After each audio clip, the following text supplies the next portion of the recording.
C'est encore votre frère Kenjo Mukendi, mon ensemble de Budapest. Je viens pour le troisième numéro. Voilà, au cours de la troisième émission, il sera question de vous présenter euh, euh, des tribalistes haineux, évidemment des Congolais sales de mauvaise qualité, des complexés. Voilà, ils détestent le président Félix Tshisekedi parce que c'est un Moulouba. Moulouba. Ils ont animé plusieurs émissions sur TikTok, WhatsApp, les réseaux sociaux, voilà, Facebook, insultant le président Félix Tshisekedi, Chilombo, le dénigrant, voilà, en parlant avec mépris, voilà, ne reconnaissant même pas son pouvoir, ne reconnaissant même pas ses actions, son bilan, voilà. Tout ça, c'est parce que le président Félix Tshisekedi était Moulouba. Ils ont fait cela durant le premier mandat du chef, la première partie de son deuxième mandat. Et subitement, ces derniers temps, on les a trouvés en train de changer leur narratif. Ils ont changé leur langage. On ne comprend pas qu'est-ce qui se passe. Lorsque Kagame attaque notre pays, ces Congolais sales de mauvaise qualité, évidemment de complexés des Balouba, ont soutenu les Rwandais. Tout ça parce que ils ne voulaient pas qu'il y ait à la tête de notre pays un président Moulouba. Alors, il s'agit de qui? Il s'agit d'une dame et un monsieur. La dame s'appelle Mama Congo. Le monsieur, on l'appelle Emani Banzuzi. Il habite Suède. Voilà. Eux tous ont soutenu le M23, ont soutenu le Rwandais. Voilà, Chilombo au pouvoir, on ne veut pas de lui, c'était Moulouba, on ne veut pas de lui, voilà. Moulouba à la tête du pays, pas question. C'est ça la réalité. La triste réalité. Nous devons en parler pour que le Congo, pour que premièrement, ceux-là qui le font et ceux-là qui le faisaient, peut-être qui le faisaient dans le passé, qu'ils sachent qu'ils ont heurté leurs frères. Parce qu'après tout, nous sommes des Congolais. Après tout, nous sommes des frères et sœurs. Ils ont heurté la sensibilité de leurs frères Balouba, comme Kenjo Mukendi. Kenjo Mukendi, Azam Moulouba. Évidemment, je suis né à Kinshasa, j'ai grandi à Kinshasa, mais Nazam Moulouba. Ils nous ont fait mal. Et nous devons en parler pour qu'ils le sachent. Nous devons en parler pour que les autres tribus soient témoins de ces actes antipatriotiques, de tribalisme, la haine de tribal. Omoni mutu abandundu obando fingaye. Omoni mutu abandundu obando fingaye. Omoni musungombe obando fingaye. Omoni muyombe obando fingaye. Non, c'est un complexe d'infériorité. C'est toi qui te sens inférieur face à Mukongo, face à un Muyombe.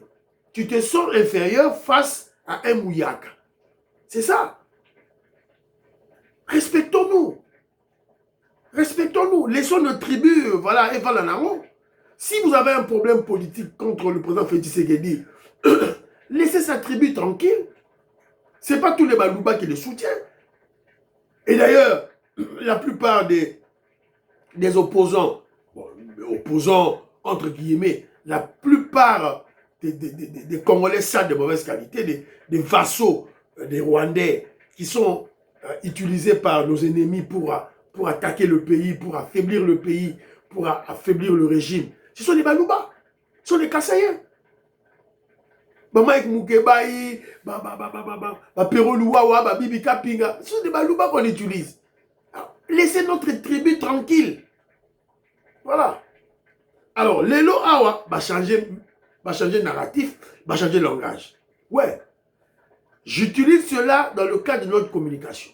C'est pour que vous puissiez comprendre, évidemment quand je dis vous, j'ai fait allusion aux révolutionnaires, aux patriotes, aux membres de l'UDPS, aux profatis, que nous sommes du bon côté de l'histoire.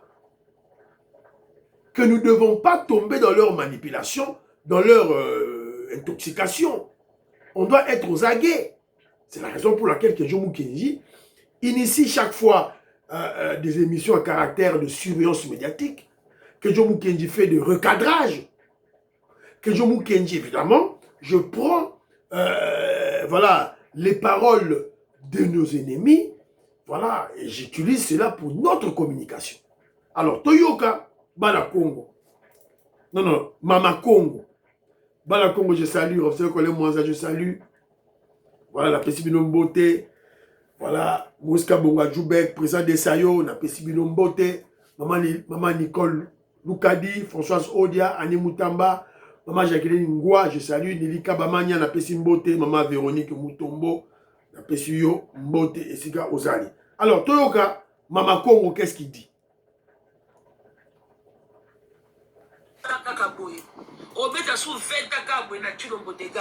Et là, comment échanger? Et là, comment côté? Vous avez un président qui écoute. Vous avez un président qui laisse les gens parler. Toza Namboka Moya dictature te. Dictature Ezaïna Mobutu. On est bien d'accord. Dictature Ezaïna Mobutu. À l'époque de Mobutu, on n'avait pas droit à la parole. On n'avait pas le droit de dire tout ce qu'on voulait. Mais à l'époque de Kabila, le fils, il tuait les gens. N'importe à Kabila, Bouton, qu'on s'habille noté. Kabila, Azalaki Mouté Mamabé. Kabila, même un ministre et un député, on a droit de l'obate. Mais à l'époque de Chilombo, on a le droit de parler. On a fait moutaké na plateau. Tala, Michel ça m'a belé na Congo, tu vas critiquer Chilombo, va critiquer Maman Denise. Na Kacha Kinshasa, moutafani na plateau, azola contre la critique. N'importe comment Mobutu ezalaka. N'importe comment Mobutu, na Kabila ezalaka, ezalate. To critica Kabila libanda mboka.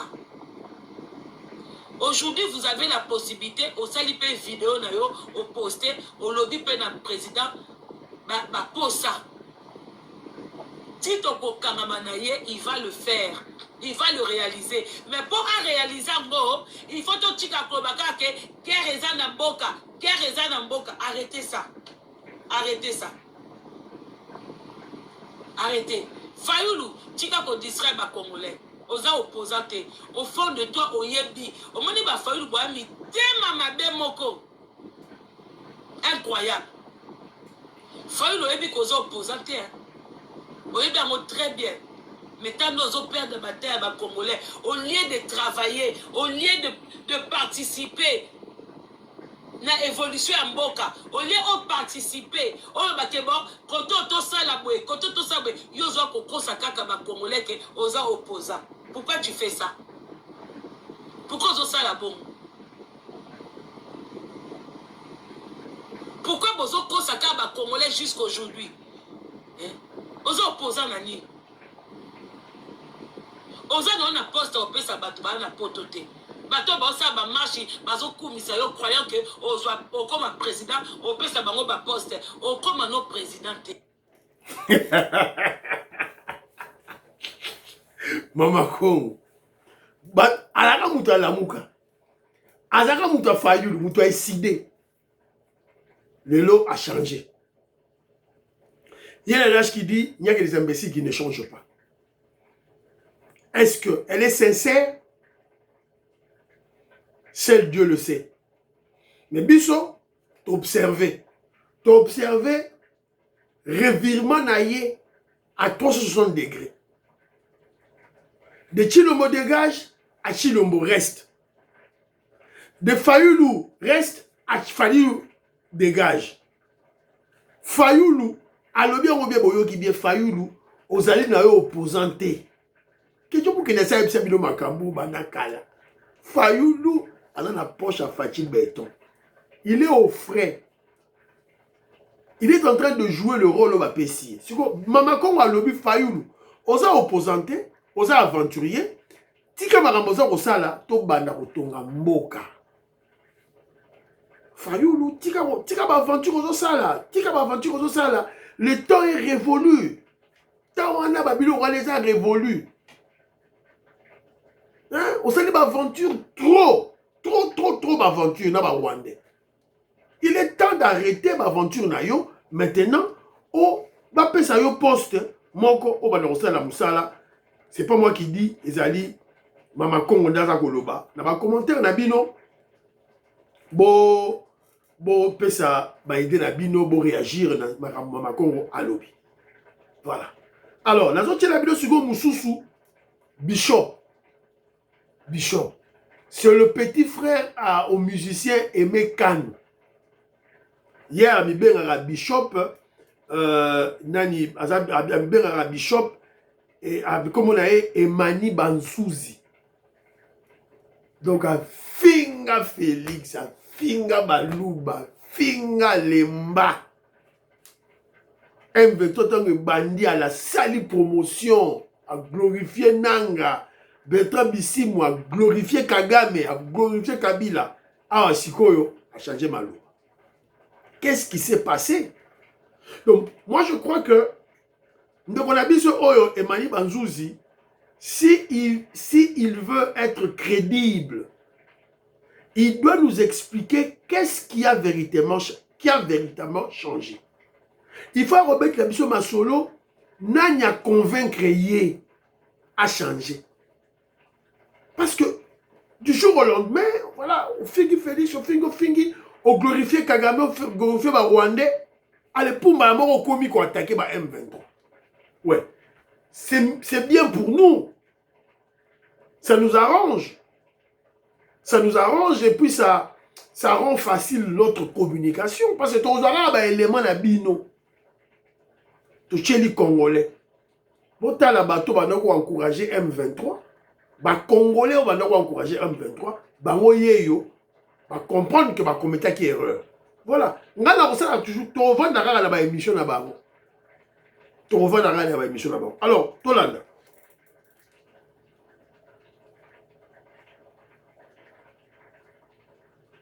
Couper ça va Congolais. Ils sont en menace ici, voilà. Mais surtout, bino, bata M23, besoin de menace. Non. Vrai, moutou, beta masasi, wana Tshisekedi. Voilà.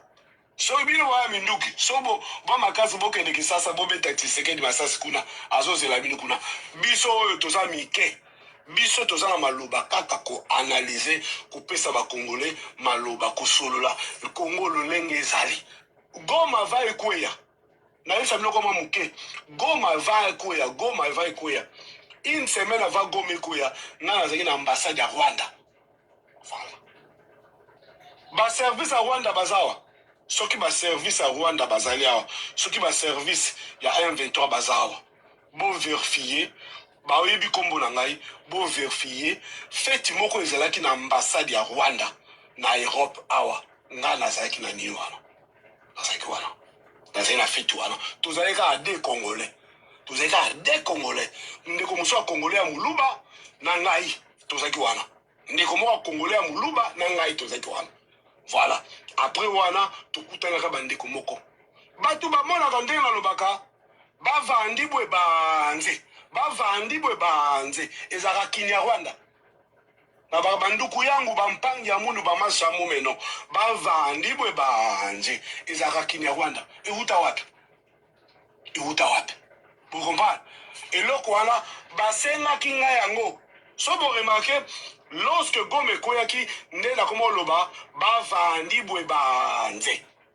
Vous comprenez? Et là, voilà, basenga nga habité. Tiens, loko yo poe ça la moi bien. Et ça est rare.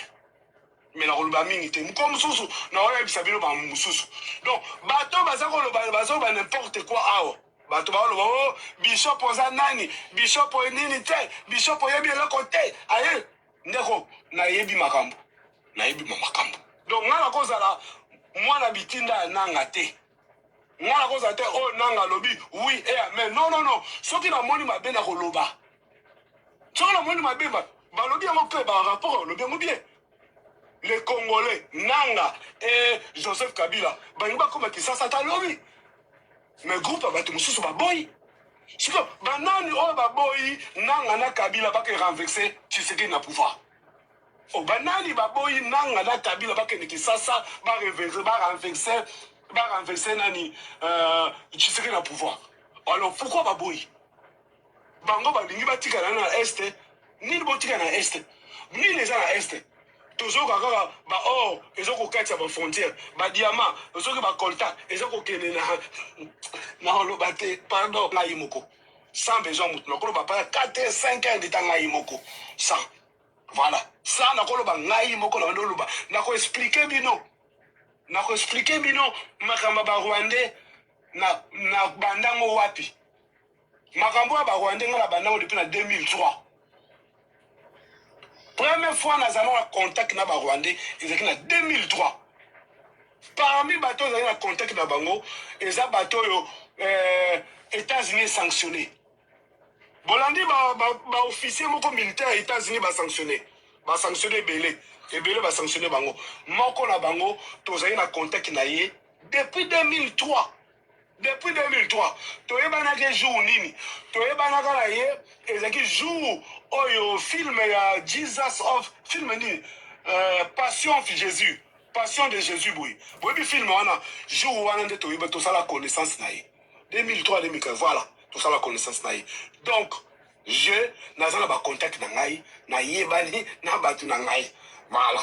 Qu'est-ce qui se passe na yepi? Voilà. Voilà. Donc, aux arts rebelles, on a les arts rebelles, mais na kuta na coïncidence, au salut connaissance na batou, au solo na batou, ça fait 20 ans, 25 ans, beaucoup kuta na coïncidence, beaucoup allez bozongi ces relations, beaucoup mo solo là, allez beaucoup mo peso baninyo, beaucoup pitché, c'est ça. Est-ce que vous voyez pourquoi maman Kaikwamba, vous voyez maman Kaikwamba comment on a la liste, pourquoi? Maman Kaikomba porta batu plainte, tozaka misato. Maman Kaikomba porta batu plainte batu misato. Ngai, Pero Luara, nande komoko a elongi bimarate à réseaux sociaux. Voilà à point ni. Est-ce que ngai, soko tali ngai, niveau na ngai na ba Pero Luara, na kokalité? Na suki wana. Boyoki? Boyoki bino moko. Tant aux sabino que tant de balabino que non, bato babundi sera Félix Tshisekedi. Tous ces tribalistes là, ils sont achetés par le Rwanda, ils sont manipulés par les Rwandais. Bochar abiso tembe. Bien moi bakomo golobati. Maman Nabiso Malou Geneviève, agent révolutionnaire à l'Obarak, quand elle prie, la plupart des Congolais qui prient, Senga Nzambe à confondre les ennemis Nabiso, à confondre les Congolais Oyo, ils sont achetés par les Rwandais. Confusion en route. Maman auditore à l'Oba, Boangabi Dingijilu, Lusanzu, Dunkulu, Tosaka, Tochipa, Tochabami Laou, Tosambela, Tofukama, pour le pouvoir du président Félix Tshisekedi, pour le Congo. Et nos ennemis vont s'exposer eux-mêmes en spectacle. Yewana bazo déclaré bakambasa na butu asana nkukuna ba Rwandais. Yeboka azako lo barote. Que je vous kenja bete la bino du solo. Je vous ai dit 1001 fois. Lorsque les étrangers ba yaka na mboka ba infiltrer bino. Tant ba infiltrer bino donc parce que tant que ça la infiltration, tant que ça la occupation. Parce que les Rwandais n'ont pas la capacité de nous occuper. Pas du tout. Ils nous ont infiltrés. Tant que ça la infiltration, bah créer un réseau. Dans un réseau, ils recrutent les Congolais. C'est que hier, on a mis l'obilia. J'ai été recruté depuis 2003 par les Rwandais. J'ai été recruté depuis 2003. Il vous a dit. Emani Banzouzi. Une semaine avant Gome Kwea, il était dans une fête dans l'ambassade Yaba Rwandais. Na garçon moko ya Buluba. Boyoki na mato inabinote. Vous avez écouté? Vous avez écouté? Na mato inabino. Maintenant, un narratif n'a changé. Est-ce que c'est stratégique ou bien c'est vrai? L'Italien. Mais tu te rappelles quand on a vu sur la vidéo il y a Kenjo Mukenji. Tu te rappelles quand Emani Banzouzi. Je te rappelle que Congolais qui ont travaillé avec les Rwandais depuis 1996. Bakoufa. Tous les Rwandais depuis 1996 sont en vie. Rwandais baza en vie. James Kabarebe, Hippolyte Kanambe Kabila, James Kabarebe, Rouberwa, Azaras Rouberwa, Bizima Kahara, Kagame, Bougera, ils sont en vie. Congolais bakoufa. Mouzé Kabila, Katumba Mwange, Ngandu Kisase, Bazé Bakouweze Congolo, Bakoufa. Mamadou Ndala, Bakoufa. Rwandais baza toujours en vie. Tilelo, ils sont là. Boulamuka. Emani Bazouzi, la Mouka. Rosa Randiki la Nanzoto na hote. Voilà. Donc, Bisso, tu suis l'information, on peut confirmer Bino ce qu'on vous dit. Donc, Emani Banzouzi a été recruté depuis 2003. Il vous dit, que John Moukende vous dit, Rouberwa a créé des réseaux, Nyarugabo, ils ont créé des réseaux. Tous ces Rwandais-là, James Kabarebe a créé des réseaux. Hippolyte Kanambe Kabila a un réseau naïe. Voilà. Donc, et le président Félix Tshisekedi est là. Il faut tout casser le réseau. Mouké. Voilà. Bon, partager l'émission. Tout droit caca. On va changer la constitution. On va déchirer la constitution des Rwandais. Tout ça va constitution congolais. Bye bye.